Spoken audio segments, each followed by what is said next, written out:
Everyone wants to take their business, their skills, to the next level. Small and mid-sized business owners have exceptional insight into how to do this.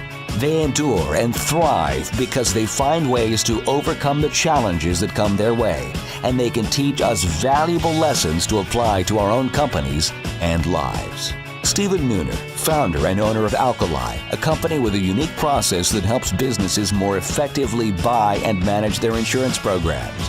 And Bob Gibbons, builder of Riata Commercial Realty, a real estate advisor and tenant advocate, are two prominent Metroplex businessmen who, along with their weekly guests, will ask their and your probing questions, finding impactful solutions that will help you reach for the next level.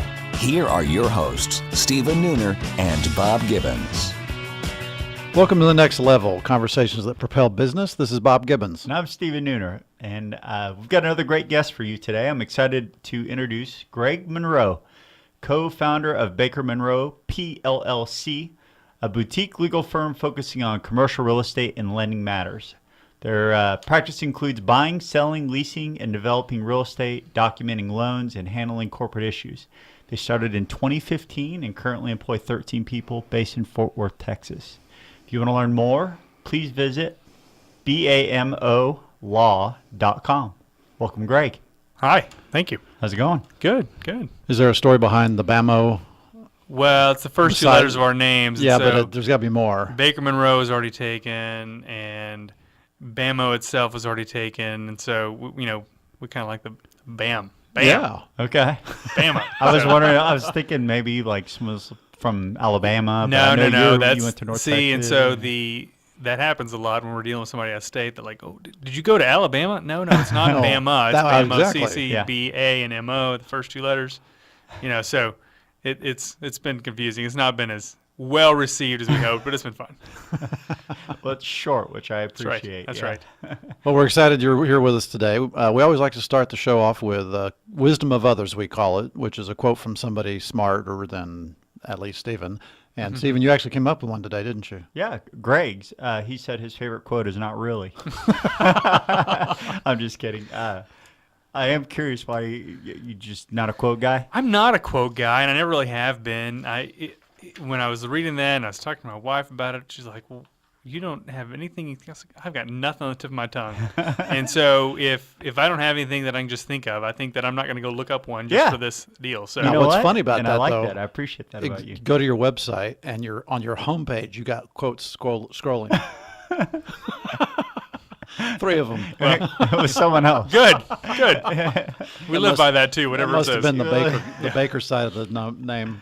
All right. Or whoever so the web designer the was. quote I had, I found that I like was from Dan Sullivan, who's the founder of Strategic Coach, a coaching program that I'm in. And he said, I quote, Frank Sinatra never moved his own pianos. Okay, so Delegate. Is that the point? Yeah. I mean, kind of the reminder that in the conversation he was talking about and used it is that just remember to stay on your side of the line, and how often there's a lot of arrogance in entrepreneurs where they think that they know how something should get done when they delegate it.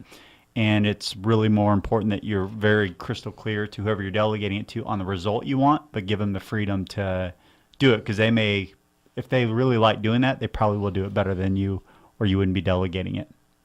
Interesting. I agree with that. I do too. That was a good reminder for me. Well, so Greg, let's talk about your history and being an entrepreneur, starting companies. What was the first company you ever started? Well, and after my freshman year in high school, a friend and I started a mowing business. Oh. We were. I think I was 15 and he was 14, so we were not able to drive yet, but we drove anyway. We drove his parents' Jeep Wagoneer and threw our lawnmowers in there and had 5 or 6 lawns we mowed every week, and I think we made $500 apiece that summer, and so that was probably my first venture in. And then, boy, I went to college. I didn't know what I was going to do. I thought I was going to be orthodontist was what I wanted to be. Oh. Then I took my first biology class and barely passed. And so I changed my major quickly to English, which has not a whole lot of pathways. And so I was going to be a teacher, and then I walked into the first student teaching or observation deal at a school, and I didn't even make it to the classroom. I decided I did not want to work with children. And so I was working at a law firm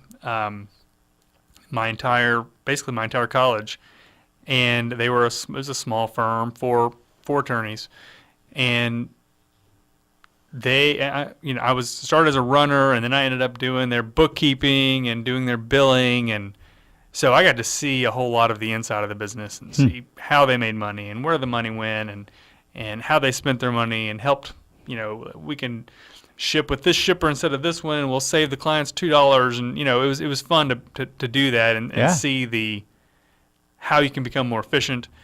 And so I was interested in that from there, and went to law school, and knew when I went to law school, going to Wesleyan, which was a fine school that doesn't exist anymore, but it was not a top tier school or anything, and I didn't think that grades were going to matter. So my goal was to build a book of business and have clients as soon as possible when I got out. And so I worked for a commercial real estate firm. And let me back up. The law firm I worked for in college did a lot of eminent domain and condemnation work. And so it was real estate related.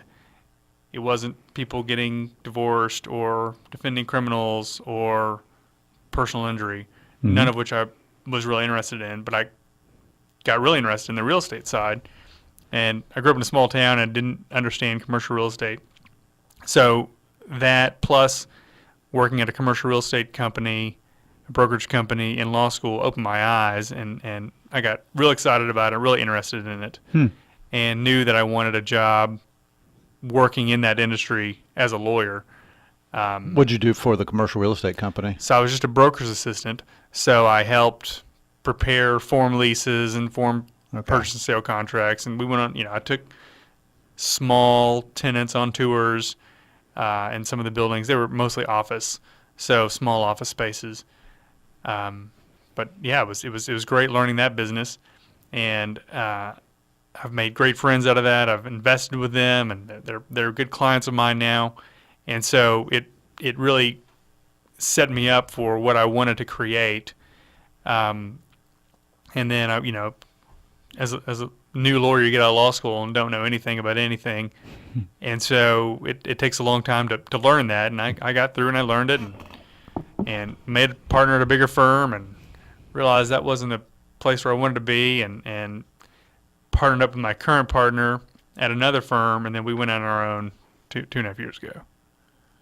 So whenever you come out of law school and you go work for the firm, was it that kind of thing where you have to work 100 hours a week? I mean, just insane. I didn't work at a big, tall building firm. I worked at a small. I was the fourth lawyer at my first job. Okay. And they had two partners, another associate, and me. And one partner did really primarily real estate work, transactional, and the other partner did construction work, mostly litigation. And so it was two fields that really complemented each other, and I enjoyed learning both from both of those guys, who were great mentors and great bosses. They ended up, the firm split up, and then I went to a firm in downtown Fort Worth that was bigger, and was there for 5 years and made partner, and then went on from there. And so, just out of curiosity, was it something that wasn't being delivered that you thought you could deliver better on your own, or you just always had an itch to be out on your own? Yeah, I think it was efficiencies, and the second firm I was with, where I made partner, I was the youngest by far. Okay. By like 20 years. Okay. And so there was not as much opportunity as I thought I could have. Gotcha. Elsewhere, and Chris, my partner, called me and said he's kind of looking to grow and expand, and it took us 6 or 8 months to work out our deal, but we did, and it's been great. Were you guys close before you became partners? Didn't know him. No? Total cold call. Yeah. Wait a minute, he cold called you to get you to be his partner? Well, I mean, did he know you by reputation? Yes. Okay. I was going to say, that seems crazy. No, we knew a lot of the same people, and he was asking his clients around, well, who do you use, or his other acquaintances, who do you use, who do you think's good? And my name came up over and over and over, and so we called and talked, and when we first started together, we were with another firm, kind of counsel. So we had sort of a firm within the firm. It was a loose affiliation, but we did everything under the other law firm's name, and they handled our billing, and Right. but we didn't share clients, and we were responsible for our own employees. But so the jump going out to our own business was easy because we already had it set up. Sure. But it was what we had built while there, and of course what I had built over my 5 or 6 years practicing before then, and what he had built, which he had a big book of business, and it was just an easy, good fit. Now, when in the legal field, is it similar to medical in that, in the medical field you can specialize and it's real clear certain specialties are going to earn a whole lot more money than other specialties? Is that the same in legal, where if you are in real estate versus bankruptcy versus whatever, are there sort of a pecking order? Or I think somewhat. I think if you specialize, there's more money to be had for sure, but it depends so much on the market too. Our business is very much market driven. The market's great right now, and we're busier than we can handle. I was busy in the downturn when I started out. I started out in 2007, so market crash in 2008, but I've always had work that was my own generated, and have always been busy. And so, but that's an issue. You got to keep with the market. I think the tiers are more based on size of firm for earning potential, or maybe not earning potential, but billing potential, than for the specialty, because I'm as specialized as any 10-year lawyer at any other big firm that charges 3 or 4 times as much per hour as I do. We just have a whole lot lower overhead and are a lot more efficient. so I never understood that. What's the benefit to the client? Why do they go to these giant firms and pay so much more versus coming to somebody like you who has the ability to charge much less for the same service? Well, it's a great question, and it is that I think that what the bigger firms can offer is everything. We don't offer everything. But you know people that do. Well, yeah, we certainly do. We certainly do. But they can offer everything, and they can, in times when it's really busy like this, they can be more responsive because they can afford to employ as many people as they need to. Where we again try to stay efficient and are trying not to hire more people than we can handle when the market does turn. We have to be tighter on planning for the future than I think a lot of big firms do, and that may be being too simple about it. It's a lot more complicated than that, but yeah, I think it's just the ability to have whatever service you need from the same place. And don't you think sometimes it's also that mindset once a company gets a certain size, that whole you can't get fired for hiring that is certainly XYZ true. law firm, Certainly true. right? I certainly experienced that. I'm sure you do too. We all do. I've dealt with it. Yeah, dealt with it. Yeah. It's frustrating, and it's not true necessarily, but it's the perception. Yeah. All right, we're going to go to a break. When we get back, we'll get Greg's take on the commercial real estate market. Will it ever stop going up? Stick around. And now, Confessions of a Recovering Landlord. This is Bob Gibbons with Riata Commercial Realty, and I am your recovering landlord. After 20 years as a landlord, I now use that experience only for the benefit of companies that lease or buy office buildings and warehouses. Today's confession: knowledge is power. We all negotiate from a position of power and strength, or at least we want to. In any negotiation, the party with the most knowledge probably has the upper hand, and landlords count on this being the case whenever you're negotiating a lease, because most landlords are professional real estate investors and they hire professional leasing agents and property managers. Landlords are in the market every day negotiating leases, while tenants probably only negotiate 1, maybe 2 leases every few years. So tenants feel outgunned. Don't let landlords have all the power. As a former landlord for 20 years, I understand how landlords think and what motivates them, so let me put that knowledge and experience to work on your side of the negotiation. To learn more, contact me at texastenantrep.com. Again, that's texastenantrep.com. Have you started making plans to take your business to the next level in 2016? Hi, I'm Stephen Nooner, founder and CEO of Alkali. We have a trademark process called the Empowered Advantage that enables CEOs, business owners, and entrepreneurs to more effectively buy and manage their insurance. Before sitting down to make your plans for the new year, here are just a few things to consider. Would you say that you have an actual insurance strategy, one that you can articulate, Or have you just purchased a policy here and there over the years? If you have an insurance strategy, was it discussed under the pressure of a renewal deadline or considered earlier in the year to avoid fire drill decision making? If your answer was no to either of these questions, then you may not have the right partner on your team. Visit alkaliservices.com to contact us and take the next step to a bigger and better future. Hi, my name's Ed Christmas, founder and principal of Sology Solutions. We're an operational technology firm that focuses on smart cities and smart transportation. Today I had the opportunity to sit down with Bob and Steve, and after today's discussion I understand why robots and automation will be the thing of the future. Welcome to the next level. We're here with our guest, Greg Monroe, partner of Baker Monroe PLLC, and you can find them online at bamolaw.com. Bam. Oh, wow. Oh, pardon me. So I used my brilliant hook before we went on the commercial, but I wanted to ask you, I mean, obviously you've started your business, and we have seen just kind of a frenzy of economic, reloads and opportunity in the real estate sector here in Dallas and Fort Worth.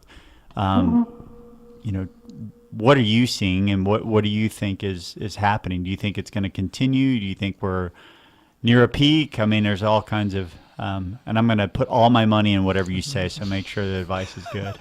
Well, just kidding. Plastics. My advice is, and my answers, I have no idea. The high has gone longer than I ever expected. And again, I started as a lawyer in 2007, and so immediately the market was down. Big time. And so I kind of grew up as a lawyer in a down market. And what we worked on were foreclosures and buying properties out of foreclosure and kicking tenants out and all the things that happen when people can't make money and can't run their business, or pay too much for properties. And I worry that's what's happening now, as people are paying too much for properties that aren't worth that. I've got a good number of clients who have just been sitting around waiting for the market to go down a little bit because they're priced out of it. It's not they can't afford it. They just don't want to overpay for something just to do a deal. Right. And so there's so many people that are needing to put money in real estate and are having to overpay to keep their 1031 exchange going or whatever, that it does. It worries me. Money's easy to get. Financing's still pretty easy right now. Interest rates are still low, and so we're making hay while we can. I mean, it's real busy for us, but it's I don't know the answer about how long it's going to go. The interesting thing about what you just said, though, is that in that downturn you're referring to in 2008 to 2010, there were lots of companies, lots of people that had a lot of money waiting to invest, and what we call vulture funds. People have all this money ready to pounce on, the dead carcass left behind by somebody who did overpay. And the prices did not come down nearly as much as what people expected they would. Like in the cycle of the 80s, early 90s, we saw enormous reductions. I mean, the reductions there were, you could buy buildings at 10 cents on the dollar from what it would cost to build a new one.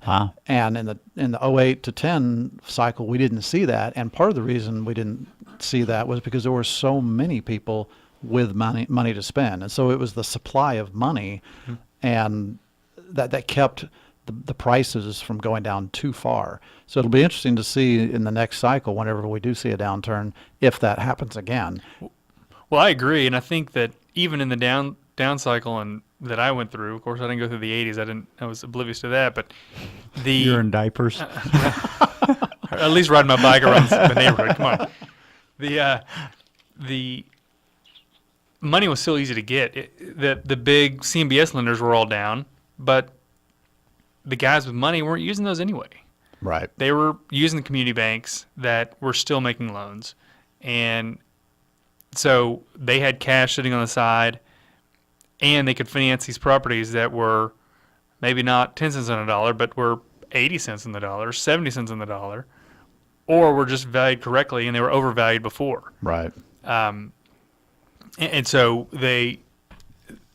I agree that it was not a huge downturn like that. But I mean, I've got clients who were funds that had cash that were looking for CMBS foreclosed properties, and and What's CMBS? I'm sorry. commercial mortgage-backed securities. So Okay. the mortgage-backed securities is what killed the whole thing. Sure.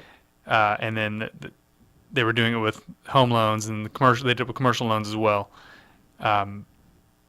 There were bigger numbers and bigger loans, and then when they failed, or when they were, I think from 2007 to 2012, there were just millions of loans that had maturity dates, and those guys couldn't get refinanced because they were either too big for the banks that had money and were loaning money, or were over leveraged, and they just walked away. They were all non-recourse, so it didn't hurt the developer or the manager of the entity. They just walked away, and the banks had them. The special servicers would sell them, and I had a lot of fun buying a lot of property, office buildings and apartment buildings, and Sure. And the other problem with the CMBS is if you have a building that's got a CMBS loan or mortgage on it, they have huge prepayment penalties. So usually the seller will not be able to sell you, let's say it's a $10 million building and they've got a $5 million CMBS backed loan on there. For you to buy that, you have to assume that loan. Mm-hmm. Because they're not willing to pay that prepayment penalty. 2 So or that 3%, means yeah. now you got to come up with $5 million in equity. So the number of people that are willing or able to do that is a far smaller number. So CMBS-backed buildings seem to go into foreclosure more frequently in a down market for that reason. Yep. So it's kind of a weird thing. So regarding the market then, what's the biggest risk to you? I mean, if you can make money on the upside when people are buying and trading, or on the downside when they're being foreclosed or whatever, I mean, is your business pretty insulated?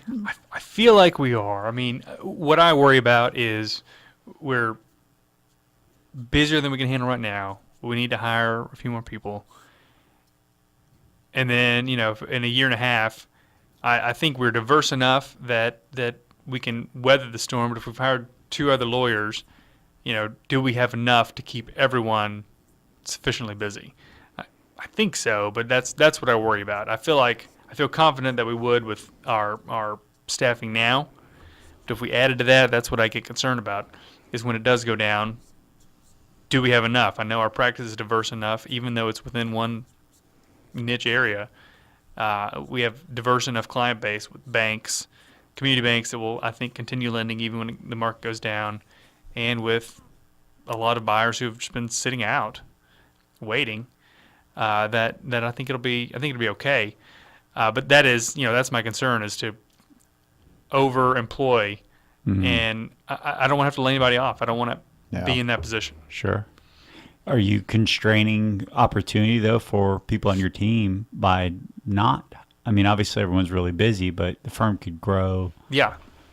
Well, and that's kind of where we are at a crossroads, is how much do we want to grow? We're not sure about that. I mean, we didn't set out to be a 50 lawyer firm or a high, tall building law firm. Sure. Like we talked about a minute ago. That wasn't our goal. Still not our goal.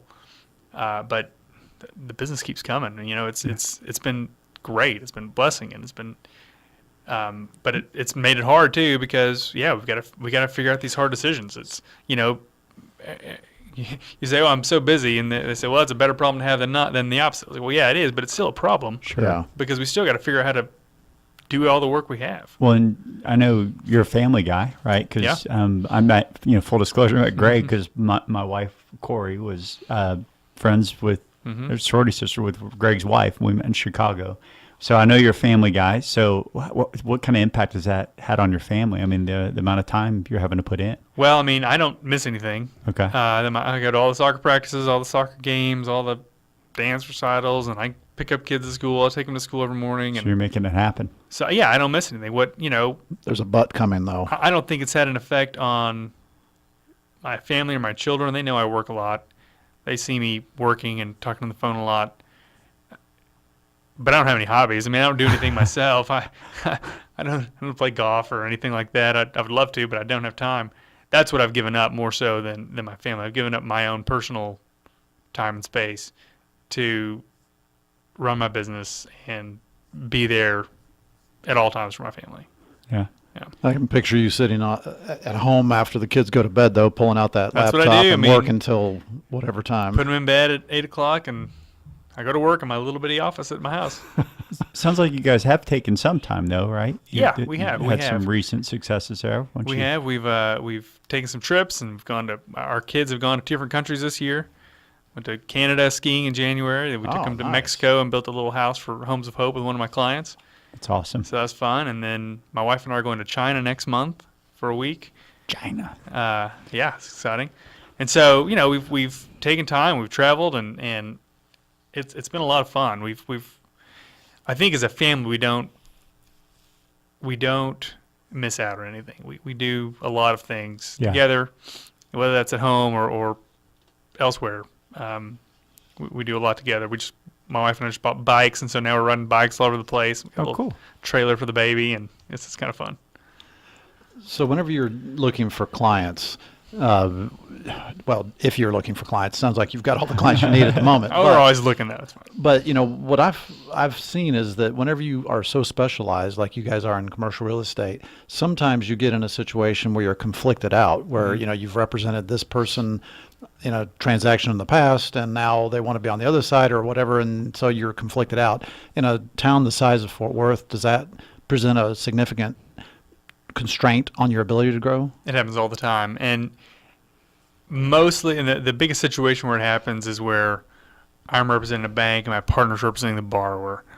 But both sides typically trust us enough to waive that conflict and say, well, we know these guys can be efficient, and if I'm paying for both the bank's lawyer and my lawyer, I'd rather pay the same firm because I know they're going to be efficient. Okay. And so the bank, as long as the bank's okay with that, which typically they are, we have to fully disclose and get a document signed by all sides. But yeah, we would get that waived. And if we don't, we'll send it to someone else. We've got a short list of friends who we know won't try to steal our business. And they'll do the same thing to us. They'll send us conflicts, and we won't try to steal theirs. And so, it's mutual respect in the industry. But yeah, it happens all the time. So you've built already in a pretty short time. You're off to a great start. You built a successful company. Congratulations. Mm-hmm. If you had to sum up for someone just kind of listening here, what would you say is that key ingredient that's been part of your success? I mean, I think it's trying to outwork the rest. And that's not always the funnest thing to do, but we try to be responsive, and we try to get things done when we need to and on time. Because we try to be a team player with our clients, mm-hmm. and I think they appreciate that. We try to advise them on risks, but at the same time be practical and say this is an acceptable risk. Sure. You've got a pretty small chance of this ever being an issue, as opposed to killing a deal over right. some little thing that probably will never be an issue. But yeah, I think it's working hard and being responsive and being on our client's team. Well, Greg, thanks so much for being our guest today. We've really enjoyed talking to you about your law practice. For our listeners, please go to bamolaw.com to learn more. And if you want to learn more about the show, go to nextlevelshow.com or find us on your favorite podcast at The Next Level Show. See you next week. Have a great week. Thank you. You have been listening to The Next Level, Conversations That Propel Business with Stephen Nooner and Bob Gibbons. Join us every Tuesday at 1:30 p.m. for more prolific conversations that will take your business to the next level.